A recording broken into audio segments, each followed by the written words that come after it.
thing cleaned up and get the big old tires back on it. We're gonna be heading out in the woods here in a couple weeks. So, got a couple things together. It's cold outside today. It's about 55 degrees here, so just got to do it. Got the pressure washer ready.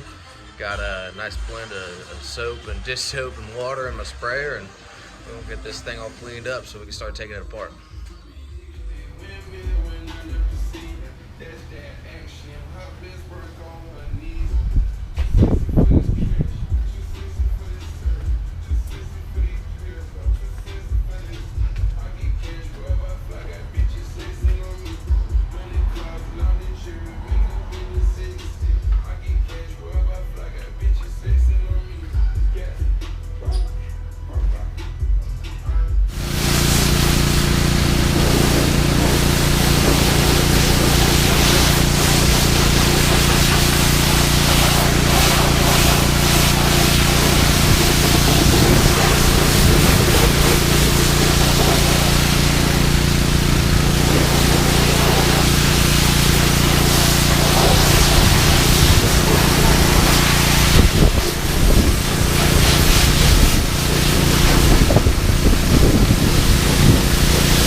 Well, that's going to be it for tonight. It's got pretty cold outside. It's about 50 degrees out. I'm pretty wet. I'm pressure washing for the past 2 hours or so, getting all the rubber off old girl. So we'll pick up tomorrow and the next day, working on getting it back to Hill Killin mode, and we'll bring y'all along. So we'll see y'all. So right here back in the shop today. Gonna get back cracking at it. I think goal for today is we're gonna go ahead, get the shocks back charged up, get it back to good ride height, get the 43s on it. I do need to take a look at this driver front. I think I got a little bit of a unit bearing issue going on. It was something that we identified before we headed down to Bristol, but it wasn't bad enough to affect what we were doing out there on the skid pad. I think that definitely happened at a little competition that we were a part of a couple weeks before that, which can't talk about that yet. However, that's going to be some good footage when it comes out. So stay tuned for the folks over at Flex Rocks Rollovers, and keep your eye out. So let's get at it. I've never felt anything like it before. It's very exciting. There's something and then it's different. I don't understand why all five like it. Energizing you'll ever wear. Guaranteed for your money back. Get it at GetEnergySocks.com. Order right now. Second pair of compression socks. I can never go back to regular compression socks again. Top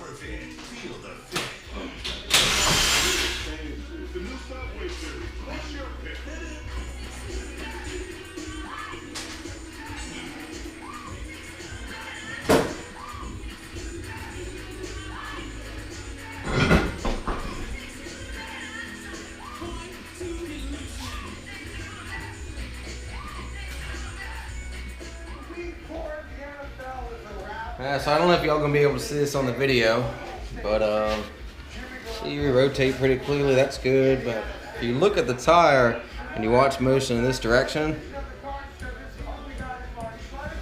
you see you got a good little bit of play there in the unit bearing. So we want to get that before that unit bearing comes apart. I'm gonna take a look at that right now.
Oddly satisfying to discharge these, so. As you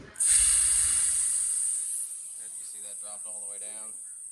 I know it don't look like much difference, but it's okay. Skip around here to the next one, and let's see that one.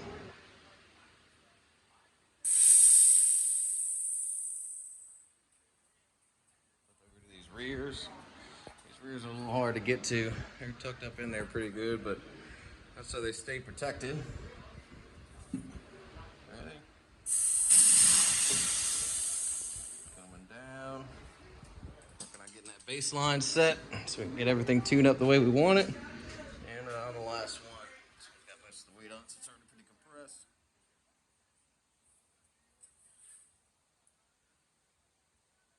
Come on now. There we go. All done. I'll get the bottle out, make it happen. You see we got the fill rig hooked up to the lower chambers. Thing tied up to our central light gauge here. Back to our nitrogen bottle. And I like these front lowers to be right around 130 psi. We do the burnout competitions, I put them up to about 180. It really helps prevent extension. I found with 130 psi in the lower chambers for wheeling, it keeps it nice and stable, nice and level, and keeps everything feeling like you're not going to flip over on them off-camber situations. So let's get the switched over to the uppers. We're all ready to do the uppers. We're going to set our ride height here, get everything set to about 300 psi. What we'll be doing is be lifting on the front end of the rig, let the nitrogen fill the void of them shocks until we get somewhere around 5 inches up travel.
To get this rear end up in the air. Everything's set to about 300 psi. The night of the season opener was first as a starter on the varsity team. In order for him to play in that game, he would need his grandfather's funeral.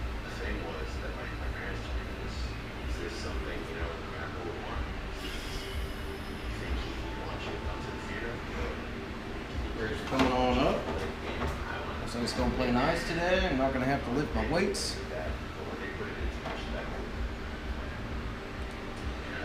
Come on, girl.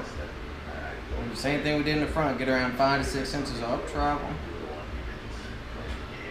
Keep coming. I got time. I'm gonna grab my tape measure here.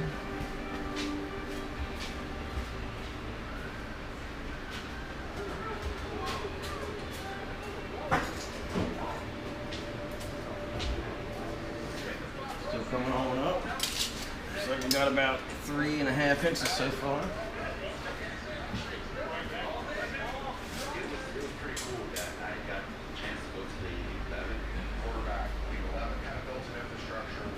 Quarter on the passenger side.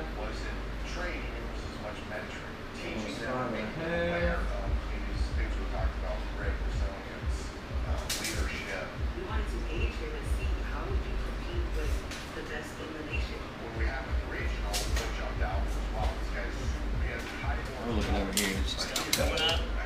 I'm about 4.25 here. Come up a little more. I'm going to lock down this passenger side.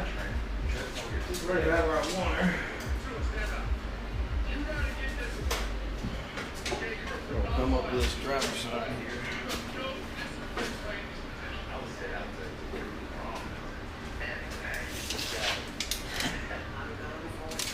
5 3/4.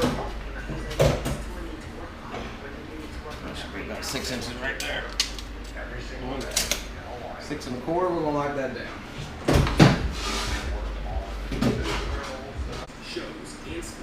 Well, now we got the front and the rear charged up. This thing's looking like a friggin' monster truck right now, but it is sitting a lot higher than it will be on the tires on these jack stands. So we'll go ahead and get a couple tires on. Unfortunately, we're not going to be able to put it on the ground until I get this unit bearing sorted out. So hopefully we'll get that by the weekend, and shouldn't be any issue at all. Get this thing tidied up. Took a couple days off, back out of the shop today. We were cranking back on the Jeep. Hit up East Coast Gear Supply the other day, and they were able to get us a couple unit bearings out overnight, so that was awesome. Get this thing back together today. I'll show you what we got going on. Here we go, brand new unit bearing. Roached out Sport 35 spine shafts. Got it drilled 8 on 6.5. Looking brand new, real good. And nice bronze bushing stuffed in the back here to replace old needle bearings. You know, we don't need that because we're running hubs, but not running hubs, we're running slugs. But who knows? They're good to have in there. They come with them. I'm not going to pry it out. You know, used to run hubs. No more. Had enough problems with those. But yeah, first thing we did was snipped off the old ABS cable. We won't need that where we're going. You know, something I found with these that may help their life a little bit is every now and then I'll pop the speed sensor out and pump a couple squeezes of some good grease down in there and keep it good. One of the things that we do these things though, kind of see it halfway ground flush here, we do drop a couple tack welds on this retaining nut. This nut here is actually what kind of holds the whole bearing assembly together. It's really like a small spindle on this actually main body of it. So, you know, we've seen some things in the past, and I've had a failure in the past that after some research could have been attributed to this nut, you know, backing off a little bit after it's been stretched with a lot of force on it. So we always drop a couple tack welds on these. That way, if they're gonna break, it's gonna be catastrophic. And it's not gonna be because that retainer loosened up. So sweet, let's get it on in there. Got the new unit bearing on, all finished up. Everything looked good, hub went on nice. Everything torque to spec, so on to the next.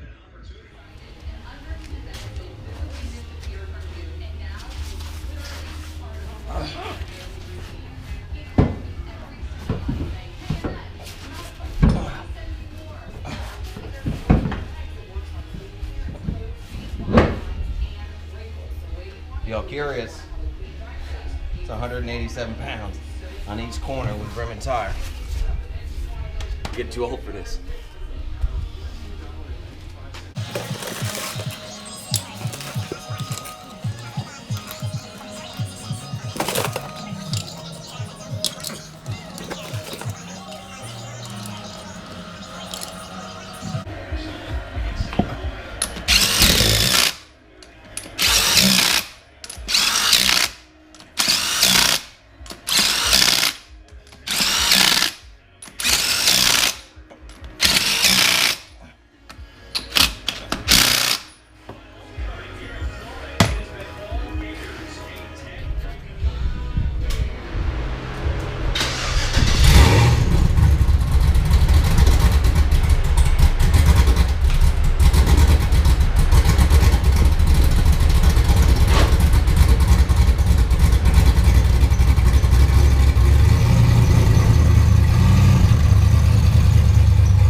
I'll give you all a quick look at what I do for these burnout competitions to delete the rear brakes.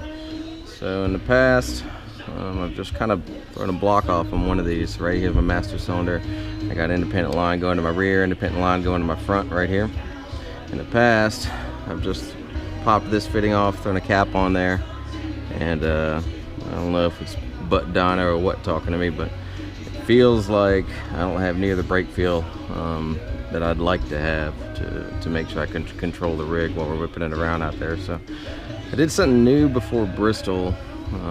What I did was I took my rear output and my front output, and I tied them both together. I threw a T in here and came in and looped them in together, and I definitely liked the way the brakes feel a lot more.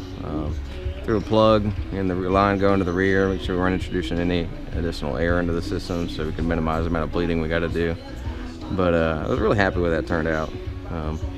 Like I said, it could be the whole butt dyno feel made me feel better about myself, but front brakes were definitely a lot more pedal feel, a lot easier to control this go around. So I'm gonna break it all down, and we're gonna get these rear brakes back. So we'll do that right now.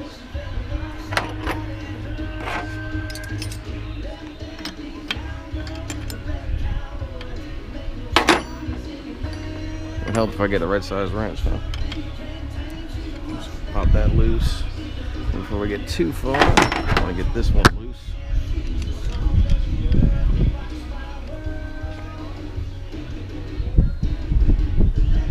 Got that loose. Yeah, these come apart pretty easy once they're loose. What I really like about the AN fittings for brakes.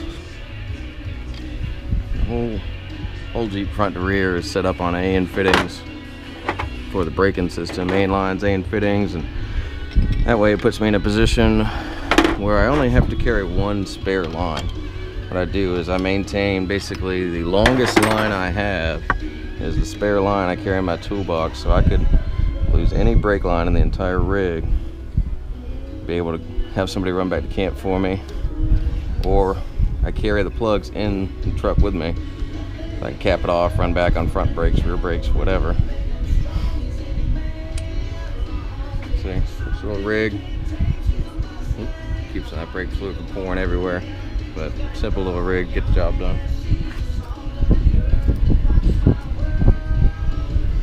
Need to get that loose off of there so we can get it back together. Looks like 7/16 and maybe 9/16. I think it's a 1/2 though. Yeah, it's a half.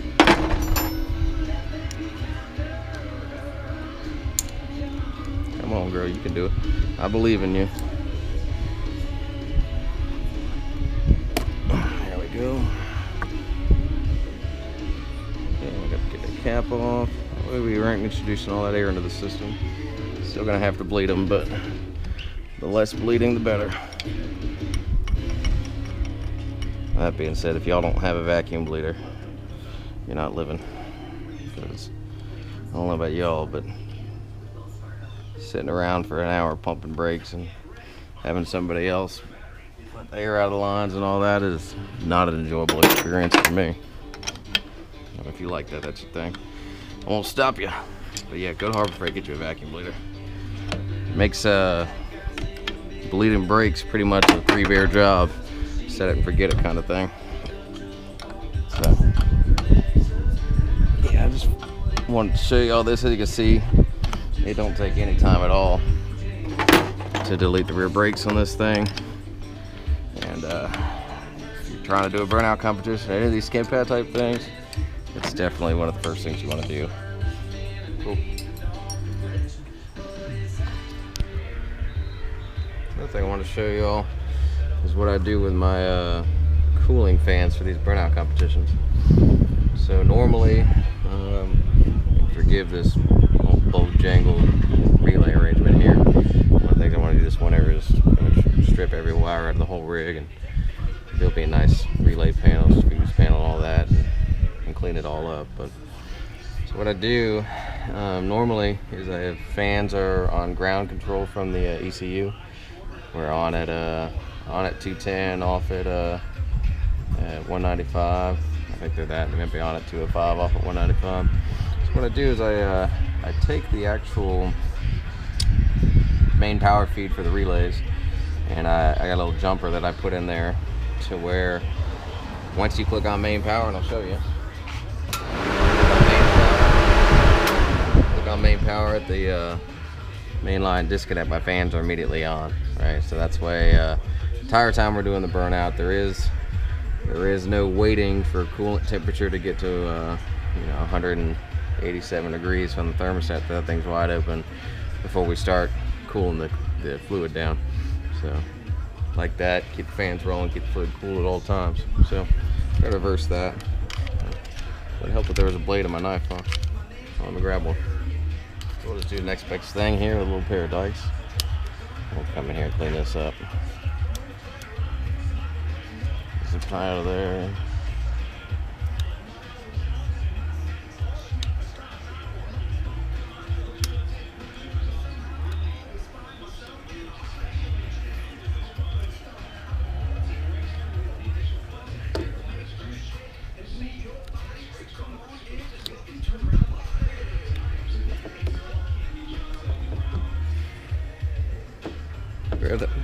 There's moments where you know you're about to cut yourself and you shouldn't be doing it. I just had one right there. That's alright. These things aren't that sharp, so I don't go get too deep. Just a little flesh wound.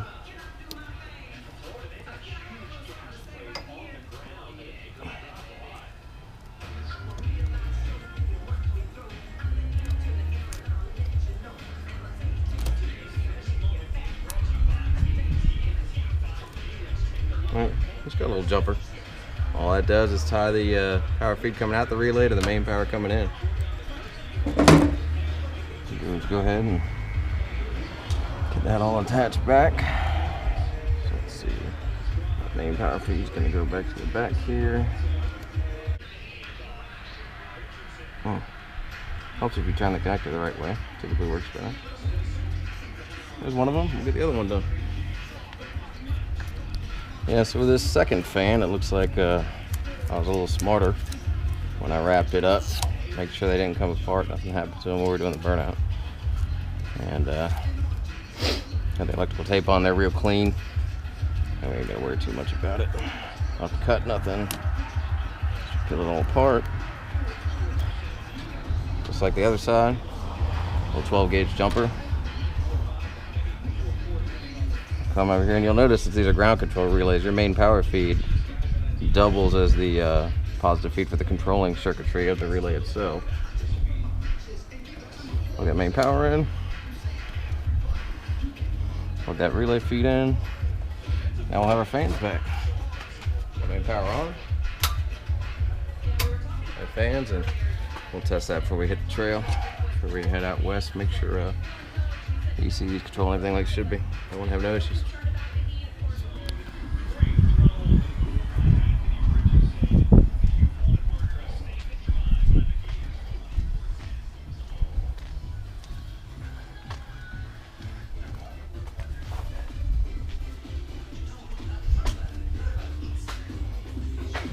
We're all loaded up.